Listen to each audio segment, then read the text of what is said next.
बिस्मिल्लाहिर्रहमानिर्रहीम। अस्सलाम वालेकुम। अल्लाह पाक कुरान मजीद में फरमाते हैं कि एक चाल दुश्मन चलता है और एक प्लान अल्लाह पाक बनाता है, और प्लान तो वही कामयाब होने जो अल्लाह पाक का है।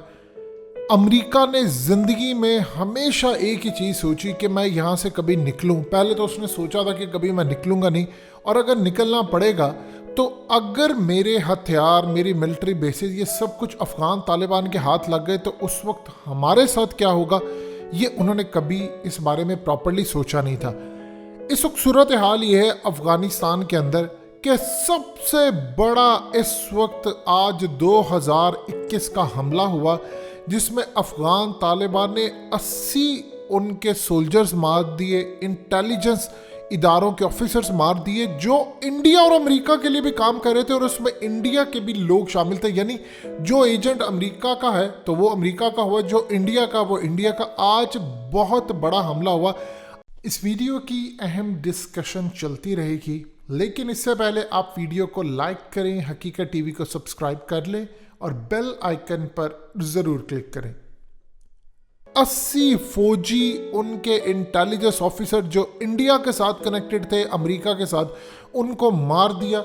और इसके बाद सबसे बड़ा जो इस वक्त ख़तरा पैदा होने जा रहा है वो ये पैदा होने जा रहा है कि अफ़गानिस्तान में अफ़गान तालिबान के पास इस वक्त 242 हेलीकॉप्टर्स हैं, और उसके अलावा इनके पास सबसे बड़ा जो एज था अफ़गान तालिबान के ऊपर, अफ़गान आर्मी को, अशरफ गनी हुकूमत को, वो हमेशा से सिर्फ एक था कि उनके पास एयर फोर्स थी। बाकी रह गए टैंक, तो वो अफ़गान तालिबान के पास कई ऐसे टैंक्स आ गए जिन्होंने अमेरिका से छीने, बहुत सारे इक्विपमेंट्स आ गए, ड्रोन्स मारने वाली चीज़ें आ गई, एंटी एयरक्राफ्ट कैरियर। लेकिन पहली मर्तबा अब ऐसा होने जा रहा है कि 242 के 242 हेलीकॉप्टर, जिसमें अमेरिका के ब्लैक हॉक, इंडिया के दिए गए उनकी एयरफोर्स को, ये तमाम के तमाम एयरफोर्स का जितना स्ट्रक्चर है वो अफ़गान तालिबान के पास आने वाला है। देखिए, अफ़गान तालिबान के पास एक कमी हमेशा से थी, वो ये थी इनके पास ड्रोन्स नहीं थे, इनके पास एयरफोर्स नहीं थी, इनके पास दूसरी चीज़ें नहीं थी। ग्राउंड फोर्सेस में ये माहिर है, इंटेलिजेंस इदारे इनके माहिर हैं। लोग जानों पर खेल कर इंटेलिजेंस मालूमात के लिए, अल्लाह की राह में लड़ने के लिए कुर्बानी अपनी देते हैं। वो तमाम चीज़ें इनके पास थी। अगर इनके पास नहीं था कुछ तो वो एयरफोर्स। अब सूरत हाल ये है कि अमेरिका के 18,000 कॉन्ट्रैक्टर काम कर रहे थे और अरबों डॉलर सालाना दिया जाता था उनकी एयरफोर्स को। इवन के 3 साल पहले इन्होंने 7 अरब डॉलर का पैकेज दिया उनकी एयरफोर्स को बेहतर करने के लिए। अभी 18,000 अमेरिकी कॉन्ट्रैक्टर थे जो अफ़गान हुकूमत को पेंट करके देना, रिपेयर करके देना, मेंटेनेंस करके देनी, उनका तमाम का तमाम स्ट्रक्चर, अब वो सारे के सारे जा रहे हैं वापस। अब वापस जाने के बाद प्रॉब्लम ये आएगी कि अफ़गान तालिबान चूँकि वो करीब पहुँच रहे हैं काबुल के, तो वो जैसे ही कब्ज़ा करेंगे तो ये सारी की सारी एयरफोर्स की, जो उनके 7,000 के करीब एयरफोर्स के पर्सनल है, लड़ना उनको आता नहीं है। सिर्फ जो अमेरिका ने उनको थोड़ा बहुत सिखाया वो उनको पता है। वो सारे के सारे एयरक्राफ्ट, वो ड्रोन्स, वो मिसाइल, वो सब के सब अफ़गान तालिबान के हाथ में जा रहे हैं। जाने से पहले अमेरिका ने ये किया कि अपनी जितनी चीज़ें थी उनको तबाह कर दिया। अब वो स्क्रैप के भाव इस वक्त अफ़गानिस्तान में बिक रही हैं। वहाँ के जो स्क्रैप डीलर हैं वो बड़े सख्त नाराज़ हैं अमेरिका से कि कम से कम कोई चीज़ सलामत छोड़ कर जाते। स्क्रैप में आप जानते हैं जो चीज़ें सही निकल आती हैं उसका रेट कितना ज़्यादा होता है, तो इसलिए उनको गुस्सा इस वक्त चढ़ा हुआ। लेकिन अफ़गानिस्तान में अब जो हमला हुआ उसके बाद बड़ी डेवलपमेंट ये है कि 18,000 के करीब जितने कॉन्ट्रैक्टर्स हैं ये भी वापस जा रहे हैं, और मेंटेनेंस करने के लिए उनके पास कुछ नहीं। अब होगा क्या, अफ़गान तालिबान सबसे पहले तो करेंगे कैप्चर इनके हेलीकॉप्टर्स, इनके एयरक्राफ्ट, ये वो सारा कुछ जब वो कैप्चर करेंगे, देखिए उनको उड़ाने नहीं आते। अब यहाँ पर जो सवाल पैदा होता है कि अमेरिका के दिए गए, क्योंकि कोई मेड इन अफ़गानिस्तान तो थे नहीं, इंडिया के दिए गए, अमेरिका के दिए गए और दूसरे ममालिक से लेकर दिए गए, ये तमाम की तमाम जो चीज़ें हैं वो अफ़गान तालिबान के पास आएंगी। अब वो इसकी मेंटेनेंस के लिए किसको बुलाएंगे? 2 ही ममालिक हैं जिनको वो बुला सकते हैं, एक है रशिया और एक है चाइना, और कुछ हद तक ज़रूरत होगी तो वो पाकिस्तान को भी बुलाएंगे। लेकिन उनको ट्रेन कौन करेगा कि आप बतौर पायलट अब इसको उड़ाए? जाहिर सी बात है उसके लिए उनको टाइम चाहिए, चीज़ चाहिए। उसको ट्रेन करेगा चाइना, पाकिस्तान और रशिया। देखिए, जब अफ़गान तालिबान हुकूमत में आ जाएंगे तो अफ़गानिस्तान के तो सरबराह वही होंगे जैसे 1996 से लेकर 2001 तक यही अफ़गान तालिबान के लीडरान थे। یہ لوگ جایا کرتے تھے امریکہ میں، وہاں ملاقاتیں ہوتی تھی، یہ سوویت یونین کے دور کے اندر بھی ملاقاتیں ہوتی تھی، تو یہی حکمران تھے۔ ابھی تو ہمیں اشرف غنی اور یہ تمام لوگ نظر آتے ہیں، اس کے بعد آفیشیلی دورے کے اوپر جس طرح آپ افغان طالبان کی ٹیم دیکھتے ہیں، وہاں کے اندر ایگریمنٹ ہو رہے ہیں، کبھی ادھر جا رہے ہیں، سارے لوگ جا کر بات چیت کرتے ہیں، اسی طرح انہوں نے یہی لباس پہنے ہوں گے، یہ جائیں گے وہاں پر جا کر بات چیت کریں گے۔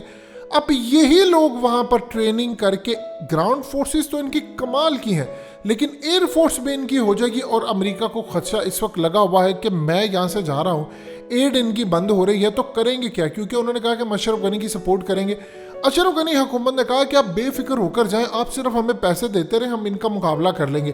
وہ امریکہ ہنس رہا بیٹھ کر کے میری جیسی طاقت، سپر پاور، اس کے ساتھ نیٹو، 50 ممالک کی فوج، ڈائریکشن، پیسہ، ہتھیار، ٹیکنالوجی، اگر ہم افغان طالبان کو اتنا کچھ ہونے کے باوجود نہیں ہرا سکے تو تم کس کھیت کی مولی ہو جو ہمارے ٹکڑوں پر پلتے ہیں؟ تمہیں تو سلوٹ کرنا بھی نہیں آتا، تم لوگ کیا کرو گے؟ لہٰذا یہ اس وقت صورتحال سب سے زیادہ پریشانی کی ہے کہ آج اتنا بڑا حملہ ہوا، اس کے قریب ترین پہنچ گیا، ساری ایئر فورس ان کے ہاتھ سے نکل جائے گی۔ اور دوسری بات، ابھی صورتحال یہ ہے کہ ان کی فوج، ان کی پولیس اور ان کے انٹیلیجنس اداروں سے کئی لوگ اپنی جانیں بچانے کے لیے تو بھاگ رہے ہیں، کچھ ایسے ہیں جنہوں نے افغان طالبان کے ساتھ رابطے کر دی، کچھ اوپنلی آ کر سرنڈر کر رہے ہیں، کچھ ایئر فورس کے اندر پہلے سے موجود ہے۔ اب یہاں بڑی ڈیولپمنٹ ہونے جا رہی ہے کہ ایسا نہیں ہے کہ افغان طالبان آئیں گے ان سب کو فارغ کر دیں گے۔ افغان طالبان یہ کوشش کریں گے کہ جب وہ فتح کریں گے وہ بالکل اسلامک طریقوں کے مطابق، جو سرنڈر کرنا چاہتا ہے وہ کرے گا، اور جن کو وہ سمجھتے ہیں کہ وہ بالکل ہماری ایئر فورس کے لیے یوز ہو سکتے ہیں ان کو وہ یوز کریں گے، باقی وہ بھروسہ نہیں کر سکتے، کیونکہ کل کوئی نہیں میں سے کوئی نکل کر جا کر کسی جگہ پر حملہ اپنی جگہ پر کر دے بدلہ لینے کے لیے، پھر کیا کریں گے؟ اسی لیے وہ تمام چیزوں کی دیکھ بھال کرنے کے بعد امریکہ کے معاملات، امریکہ کے دیے گئے ہیلی کاپٹرز، انڈیا کے دیے گئے اکوپمنٹس، وہاں سے جاسوسی آلات، وہ سب کچھ دے کر فیصلہ کریں گے۔ وہ چائنا کو بلائیں گے کہ آپ اس کی ریپیئر کرنے کا جو ٹھیکہ ہے وہ آپ لیں، فی الحال ہمارے پاس دینے کو پیسے نہیں ہیں کیونکہ ایڈ نہیں ہے، اور آپ اس کی مینٹیننس کریں۔ پاکستان کے پائلٹ ٹرین کرے جا کر افغان طالبان کے پائلٹس کو، رشیا کے کرے، کیونکہ جب آفیشلی ان کی حکومت آ جائے گی تو وہی رہیں گے۔ اب یہ اس وقت کھٹک رہی ہے امریکہ کو صورتحال کہ یہ ہو کیا رہا ہے، ہم کرے تو کرے کیا، کدھر جائے؟ اور ادھر اشرف غنی کے طوطے اڑے ہوئے ہیں کہ اگر کانٹریکٹرز نہیں ہوں گے تو مینٹیننس نہیں ہوگی، تو ہم افغان طالبان پر ایک ہی تو واحد ایج تھا ان کے پاس کہ چونکہ افغان طالبان کے پاس ڈرون نہیں تھے، وہ ان جا کر مارتے تھے، اب وہ بھی ان کے پاس ختم ہو جائے گا تو وہ کریں گے کیا؟ لہٰذا یہ جو 242 ایئر کرافٹ ہے، اربوں ڈالرز بنتے ہیں، یہ افغان طالبان کے قبضے میں آنے والے ہیں۔ دیکھیے اللہ پاک آپ کو کیسے کیسے نعمتوں سے نوازتا ہے۔ ہتھیار تھے افغان طالبان کے پاس، طاقت تھی، کیا تھا؟ ایک واحد چیز تھی، ایمان۔ آپ غزوہ بدر اٹھا کر دیکھ لیں، اب اس کی تاریخ پڑھیں، اللہ پاک خود قرآن مجید میں فرماتا ہے کہ جو دشمنوں پر تم نے تیر برسائے تھے وہ تم نے نہیں برسائے تھے، وہ تو فرشتے تھے۔